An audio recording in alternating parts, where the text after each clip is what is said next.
What's up, guys? Welcome back to the channel. So in today's video, I'm gonna unpack my 5 key success habits. These are the 5 things I attribute my success to, the 5 things I am habitual about doing in my life and work. So let's jump right in. First and foremost is my sleep schedule. So I am consistent about what time I go to bed and, more importantly, what time I wake up. And so at 4:45 each day, I'm awake. That's a lot earlier than the rest of the world, which affords me the time and freedom to do the things I need to do for myself, to get ready for the day ahead. So that affords me the time to pray, to meditate, to read, to journal, to do all those things I need to do for myself, to set my intention for the day long before the rest of the world finds its way into my inbox. And another thing about that I do differently than most is that I get up at that time each day, not just Monday through Friday, right? I treat all the days the same. I don't want to have to worry about come Monday having to shift my cadence and get back into work mode. All the days are the same. I encourage those of you that are entrepreneurs or seek to become entrepreneurs to get out of that habit of that Monday through Friday corporate grind schedule nonsense and treat each day the same. And so again, if you're getting up at 4:45 or 5 or whatever time serves you, just know that means you're likely going to bed earlier or should be, right? So you can get the amount of sleep that you need. And so for me, that also means I'm in bed by 10, right? So it means I'm eating dinner long before that. That means everything that has to happen in order for me to be in bed by that time, to wake up at 4:45, all those things are happening. And so that's my first key success habit is I'm habitual about what time I wake up and the morning routine that follows it.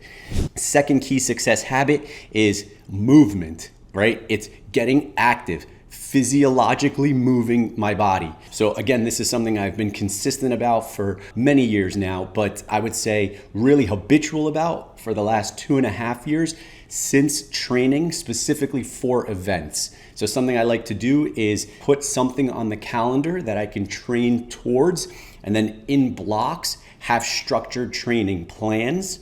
But when I'm not training for something specific, still be moving every day. If it's just 15 minutes, if it's just a stretching routine, a Peloton ride, a quick jog or walk, right? Whatever your physical capacity is for movement, do that thing every day. Again, no days off, right? Each day, do something, be active. 15 minutes each morning is enough. And then couple that with some training, some specific training, if it's strength and conditioning, or if it's, for me, triathlon, right? So I'm riding my bike on Saturday, I'm going for long runs on Sundays. So I'm weaving different training routines into my schedule, depending on what goals I have, what races I'm working towards. But regardless, if you're not quite there yet, just commit to moving every day. Just get the blood flowing, get the body active early, ideally early in the morning. And 15 minutes is not that long. Like Tony Robbins says, if you don't have 15 minutes, you don't have a life. So carving out 15 minutes should not be an issue. And so I encourage you to do that. Again, that's my second success habit.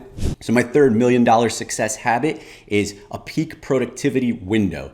This is a predetermined amount of time that I commit to spending each day working on the things that I know are going to move my business forward. These are the needle movers that we often avoid. I carve out time. For me, my peak productive window is between 8 and noon each day. That's when I'm going to do a lot of the heavy lifting. I'll open with the heaviest task first, the thing that I know is going to be the most mentally taxing, right? When I have my capacity, when I'm at full capacity, when I have all my bandwidth early in the morning, I'll work on those tasks first, and then transition into things like emails or drafting copy or reaching out to folks, right? Those types of things. Again, not unlike I approach my morning routine, I control my peak productivity window so that the time that I need to do the heavy lifting is allotted, is accounted for.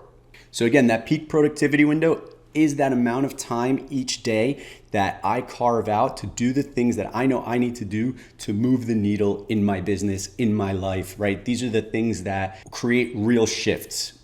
So my fourth success habit is curiosity, right? It's me always and ever being the eternal student, reading, learning, listening, trying to understand the things that I don't know enough about yet. right? So if something finds its way into my purview and it's something that's of interest to me and I believe that it can somehow work its way into my life or business and benefit my family and I'm gonna commit to learning enough about it so I know whether or not to go even deeper. I think we can all afford to be a little bit more curious, to spend time learning about things that are of interest to us, things that we can weave together into our life and business and ultimately be impactful with. And so for me, that looks like audiobooks. It looks like listening to podcasts when I'm in the car. It looks like reading quietly in the morning, sometimes just before bed, and just always and ever be asking questions and then seeking out the answers to those questions. Generally being curious and being habitual about that. Asking a lot of questions and reading is what it mostly looks like. But again, in today's day and age with the podcasts and Audible and just audio, right? You can consume so much more at such a faster pace. There's really no excuse for not being curious unless, frankly, you're lazy. Which makes for a perfect transition into my fifth success habit, which is delayed gratification. Let me talk about what that looks like. So it's about trading short-term for long-term, right? For me, it looks like choosing to do the harder thing because I know in the long run, it'll be more beneficial than doing the thing that's easier now so I can get the short-term reward. So delayed gratification is an inherent behavior that takes time to cultivate, right? It starts by choosing the harder thing, the thing that's not gonna provide you with that dopamine hit right now, but that you know is gonna benefit you later. And so again, this isn't something that you just turn on. It's not something that I've just turned on. And frankly, it's not something I nail all the time. It's something that I'm committed to doing and getting better at, each and every day. And so it looks like making the hard call, doing the hard thing. When your option is to pick up the phone, right? Or pick up the book and they're sitting alongside each other, pick up the book. Don't pick up the phone. These are the kinds of examples that I try and implement in my daily life. And then when challenged, you'll be prepared because you won't always have time to get ready. So it's important that you be ready. And so for me, this habit of delaying gratification, of choosing to do the hard thing has been super profound and very impactful in my life and business. And so that's essentially my fifth success habit. And so let me unpack them for you quickly, top to bottom. So it's getting up consistently at 4:45.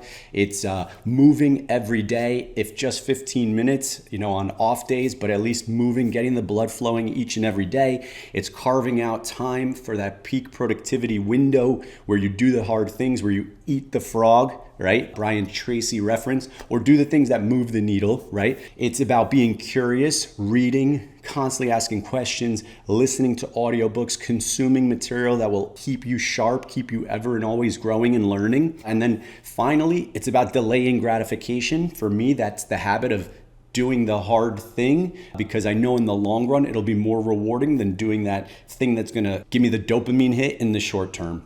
And so those are my 5 key millionaire success habits. I hope those resonate with you. And if they brought you value, feel free to comment below. I'd love to hear from you. Like, comment, share this video with anyone that you think it might be of benefit to. And I'll see you guys in the next video.